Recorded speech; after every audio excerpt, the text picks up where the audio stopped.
Taste the Daily.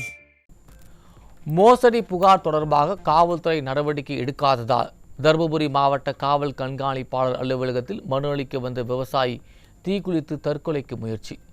காவல் கண்காணிப்பாளர் அலுவலகத்தில் கண்காணிப்பு பணிகள் இல்லாததால் தற்கொலை மிரட்டல் சம்பவம் தொடர்கதையாகி வருவதாக மக்கள் குற்றச்சாட்டு. ஸ்டாலின் ஆட்சியின் மீது மக்களுக்கு கொஞ்சம் கூட நம்பிக்கை இல்லை என்பதற்கு தருமபுரி மாவட்ட காவல் கண்காணிப்பாளர் அலுவலகத்தில் மனு கொடுக்க வந்த விவசாயி தீக்குளித்த சம்பவமே ஒரு சாட்சி. மக்களின் எந்த புகாருக்கும் அரசு செவிசாய்ப்பதில்லை. It's in complete mute mode என அதிமுக பொதுச் செயலாளர் விமர்சனம். ஸ்டாலின் ஆட்சியில் குற்றவாளிகளுக்கு பயமில்லை, அரசு இயந்திரத்தின் மீது கடிவாளம் இல்லை என அதிமுக பொதுச் செயலாளர் விமர்சனம். மொத்தத்தில் இந்த ஸ்டாலின் ஆட்சியை தேர்ந்தெடுத்தது தவறுதான் என்று மக்கள் நாள்தோறும் வருத்தப்படுகிறார்கள் என அதிமுக பொதுச் செயலாளர் அறிக்கை. கழக புரட்சித் தலைவி பேரவை துணை செயலாளர் ஆட்டல் அசோக்குமாரின் அன்பு துணைவியார் கருணாம்பிகா காலமானார் என்ற செய்தி கேட்டு மிகுந்த துயருற்றேன். மறைந்த கருணாம்பிகாவின் ஆன்மா இறைவன் திருவடி நிழலில் இளைப்பாற எல்லாம் வல்ல இறைவனை வேண்டுகிறேன் என அதிமுக பொதுச் செயலாளர் இரங்கல். கர்நாடக மாநிலம் பெங்களூருவில் ஆர்சிபி வெற்றி பேரணியில் ஏற்பட்ட கூட்ட நெரிசலில் சிக்கி உயிரிழந்தோர் எண்ணிக்கை 11ஆக உயர்வு. கூட்ட நெரிசலில் சிக்கிய 50க்கும் மேற்பட்டோர் படுகாயங்களுடன் மருத்துவமனையில் அனுமதிக்கப்பட்டுள்ள நிலையில் உயிரிழப்பு அதிகரிக்கும் என அச்சம். பெங்களூரு சின்னசாமி ஸ்டேடியத்தில் தேவையான பாதுகாப்பு நடவடிக்கைகளை அரசு மேற்கொள்ளவில்லை. பல்லாயிரக்கணக்கான ரசிகர்கள் வருவார்கள் என்று தெரியும். மாநில அரசும் கிரிக்கெட் சங்கமும் கோட்டை விட்டுவிட்டதாக ரசிகர்கள் ஆதங்கம். மாநிலங்களவை தேர்தலுக்காக அதிமுக சார்பில் அறிவிக்கப்பட்டுள்ள வேட்பாளர்கள் வரும் 6ஆம் தேதி வேட்புமனு தாக்கல். அதிமுக தலைமை அலுவலகத்தில் கழக பொதுச் செயலாளர் எடப்பாடி கே பழனிசாமி முன்னிலையில் அதிமுக சட்டமன்ற உறுப்பினர்கள் வேட்பாளர்கள் மனுவில் கையொப்பமிட்டனர். கரூர் மாவட்டம் பரமத்தி அருகே 17 வயது சிறுமிக்கு பாலியல் தொல்லை அளித்த இளைஞர் போக்சோவில் சிக்கினார். சிறுமிகள் பெண்களுக்கு எதிரான பாலியல் குற்றங்கள் அதிகரித்து வரும் நிலையில் நடவடிக்கை எடுக்காமல் ஸ்டாலின் வீடியோ ஷூட்டுகளில் பொழுதை கழிப்பதாக மக்கள் வேதனை.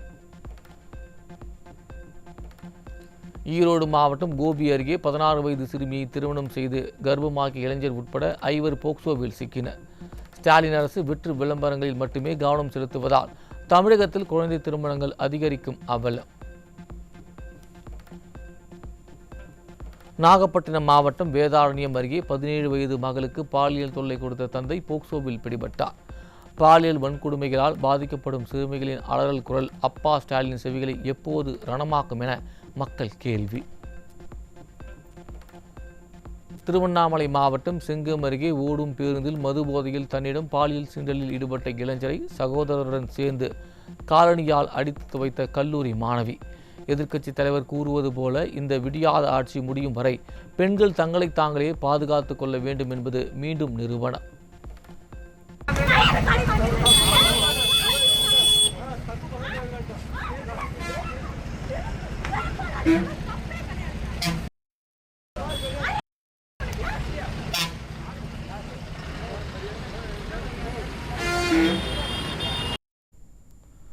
திருப்பத்தூர் மாவட்டம் ஜோலார்பேட்டை மூதாட்டியின் உதட்டை கடித்து துப்பிய இளைஞருக்கு தர்ம அடி கொடுத்த பொதுமக்கள். ஸ்டாலின் ஆட்சியில் சிறுமிகள் முதல் பாட்டிகள் வரை யாருக்கும் பாதுகாப்பு இல்லை என நாள்தோறும் நிறுவனமாகும் அவலம். திருவள்ளூர் மாவட்டம் ஆவடியில் ஓரின சேர்க்கைக்கு இணங்க மறுத்தவரை கத்தியால் வெட்டிவிட்டு 1.5 சவரன் தங்க செயின் செல்போனை பறித்துச் சென்ற அடையாளம் தெரியாத நபர்கள். ஸ்டாலின் ஆட்சியில் காவல்துறை மீதான பயம் இல்லாததால் துணிகரமாக குற்றச்சம்பவங்கள் நடைபெறும் அவலம். ராணிப்பேட்டையில் 80 வயது மூதாட்டியிடம் மது போதையில் பாலியல் ரீதியாக அத்துமீறி கொலை செய்த இளைஞர் சிக்கினார். சிறுமிகள் முதல் மூதாட்டிகள் வரை ஸ்டாலினின் மாடல் ஆட்சியில் யாருக்குமே பாதுகாப்பு இல்லா அவல நிலை தொடர்கதையாகி வருவதாக மக்கள் குற்றச்சாட்டு. சென்னை கே நகரில் தனது அக்கா மகனுக்கு பெண் தர மறுத்த மாரியம்மாள் என்பவரை பிரபல ரவுடி சரமாரியாக வெட்டியதால் பரபரப்பு. ஸ்டாலின் ஆட்சியில் காவல்துறை கண்டும் காணாமல் இருப்பதால் குற்றச்சம்பவங்கள் அச்சமின்றி நடைபெறுவதாக மக்கள் குற்றச்சாட்டு. கோவையில் கல்லூரி மாணவர்களை சீரழிக்க கொண்டுவரப்பட்ட 21 கிலோ உயர் ரக கஞ்சா பிடிபட்டது.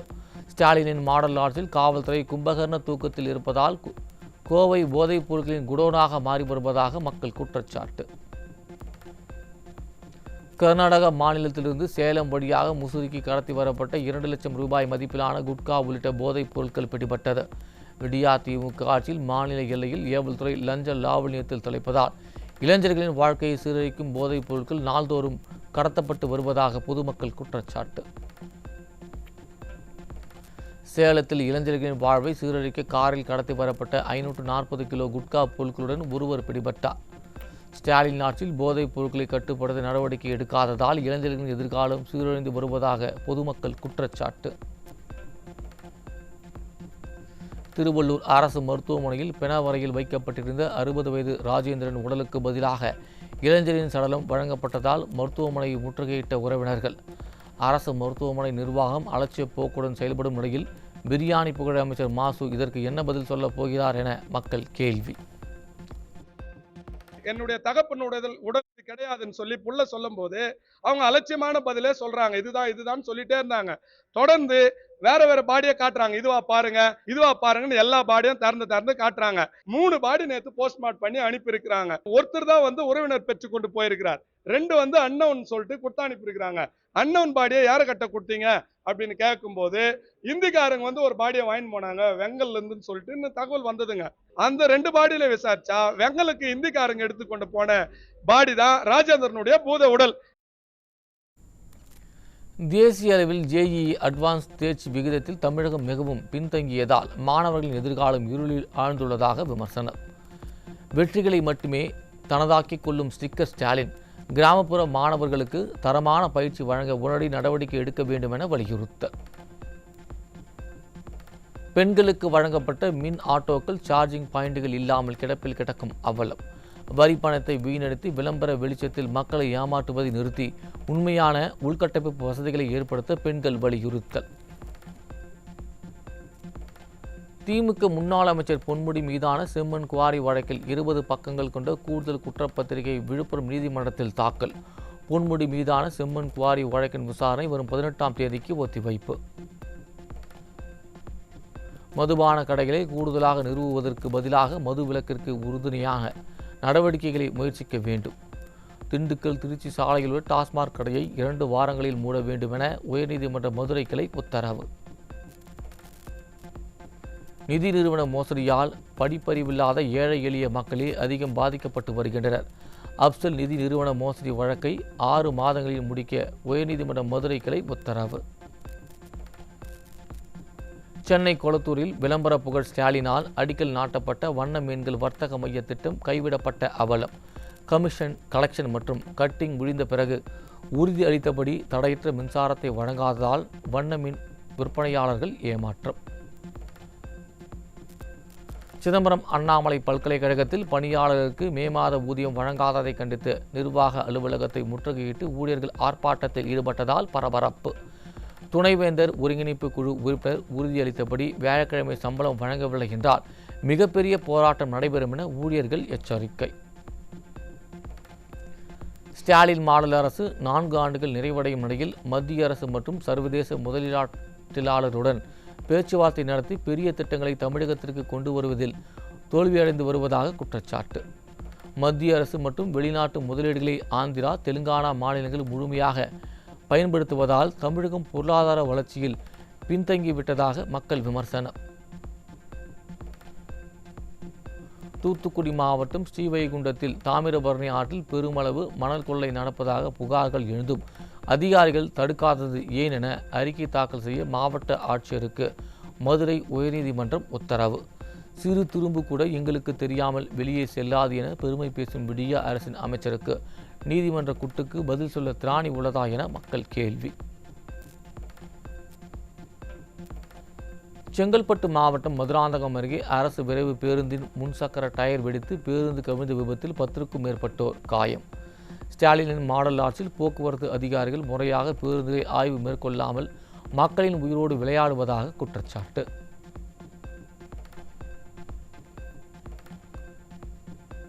புதுக்கோட்டை அடுத்த கடுக்காக்காட்டில் அரசு பள்ளியில் ஆசிரியர்கள் பற்றாக்குறையை சரி செய்வதுடன் அடிப்படை வசதிகளை ஏற்படுத்தி கொடுக்க கோரி மக்கள் சாலை மறியல் போராட்டம். வெற்றி விளம்பரம் தேடிக்கொள்ளும் ஸ்டாலினின் மாடல் அரசு மாணவர்களின் எதிர்காலத்தை கருத்தில் கொண்டு செயல்பட வேண்டும் என வலியுறுத்தல். திருவாரூரில் விளைபொருட்களுக்கு குறைந்தபட்ச ஆதார விலை வழங்க கோரி மாவட்ட ஆட்சியர் அலுவலகம் முன்பு பாசன விவசாயிகள் ஆர்ப்பாட்டம். பயிர் காப்பீடு நிவாரணம் தாமதமாகும் நிலையில் விடியா திமுக அரசு தங்களை வஞ்சிப்பதாக விவசாயிகள் குற்றச்சாட்டு. தமிழ்நாடு மாநில போக்குவரத்து கழகத்தில் பயோமெட்ரிக் கருவிகள் செயல்படாததால் கைமுறை வருகை பதிவு செய்யப்படுவதால் தங்கள் ஊதியம் பாதிக்கப்படலாம் என தொழிலாளர்கள் அதிருப்தி. போக்குவரத்து துறைக்காக பட்ஜெட்டில் ஒதுக்கும் பல ஆயிரம் கோடிகள் முறையாக செலவிடப்பட்டால் இதுபோன்ற பிரச்சனைகள் ஏற்படாது என தொழிலாளர்கள் குற்றச்சாட்டு. ரயில் டிக்கெட் முன்பதிவில் மோசடியில் ஈடுபட்ட 2,50,00,000 போலி பயனாளர் முகவரிகளை ஐஆர்சிடிசி ரத்து செய்துள்ளதாக தகவல். டிக்கெட் முன்பதிவில் முறைகேட்டில் ஈடுபட்ட போலி இமெயில் கணக்குகளை நீக்கும் நடவடிக்கை தொடர்வதாகவும் அறிவிப்பு. திண்டுக்கல் மாவட்டம் கொடைக்கானலில் டிக்கெட் வாங்குவது தொடர்பாக மலேசியாவை சேர்ந்த சுற்றுலா பயணிக்கும் வனத்துறை அதிகாரிகளுக்கும் இடையே மோதல். நுழைவு கட்டணம் குறித்து அறிவிப்பு பலகையை ஸ்டாலினின் மாடல் அரசு பராமரிக்காததால் வெளிநாட்டு பயணிகள் துன்புறுத்தப்பட்டதாக சுற்றுலா முகவர்கள் குற்றச்சாட்டு.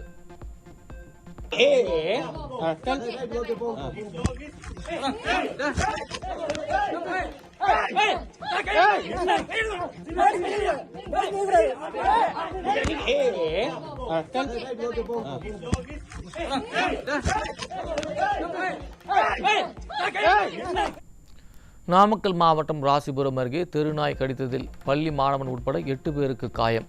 மாவட்ட நிர்வாகம் தெருநாய்களை கட்டுப்படுத்த வேண்டும் என மக்கள் வலியுறுத்தல். ஜூன் 10ஆம் தேதி வரை தமிழகம், புதுச்சேரி மற்றும் காரைக்கால் பகுதிகளில் ஓரிரு இடங்களில் மழைக்கு வாய்ப்பு. சென்னையில் இன்று வானம் ஓரளவு மேகமூட்டத்துடன் காணப்படும் எனவும் இன்றும் நாளையும் அதிகபட்ச வெப்பநிலை 100 டிகிரி ஃபாரன்ஹீட் தாண்டி பதிவாக வாய்ப்புள்ளதாகவும் வானிலை மையம் தகவல். தமிழகத்தில் கொரோனா பாதிப்பால் உயிரிழந்தவர்கள் எண்ணிக்கை 4ஆக உயர்ந்துள்ளதால் பொதுமக்கள் அச்சம். தமிழ்நாட்டில் 216 பேர் கொரோனாவால் பாதிக்கப்பட்டுள்ள நிலையில் விடியா திமுக அரசு தொற்று பரவலை கட்டுப்படுத்தவும் அரசு மருத்துவமனைகளில் சிறப்பு சிகிச்சை பிரிவை ஏற்படுத்தவும் தவறிவிட்டதாக மருத்துவர்கள் சங்கங்கள் குற்றச்சாட்டு. சென்னை பள்ளிக்கரணையில் 9 வயது சிறுவனுக்கு கொரோனா பாதிப்பு உறுதி.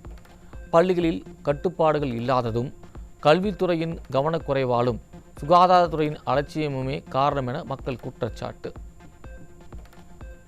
சென்னை சவுகார்பேட்டையில் கொரோனா தொற்றால் பாதிக்கப்பட்ட 69 வயது மூதாட்டி சிகிச்சை பலனின்றி உயிரிழப்பு. விடியா திமுக ஆட்சியில் முன்னெச்சரிக்கை நடவடிக்கைகள் மற்றும் அரசு மருத்துவமனைகளில் சிறப்பு பிரிவு ஏற்படுத்தாததால் நாள்தோறும் உயிரிழப்புகள் ஏற்படுவதாக மக்கள் வேதனை.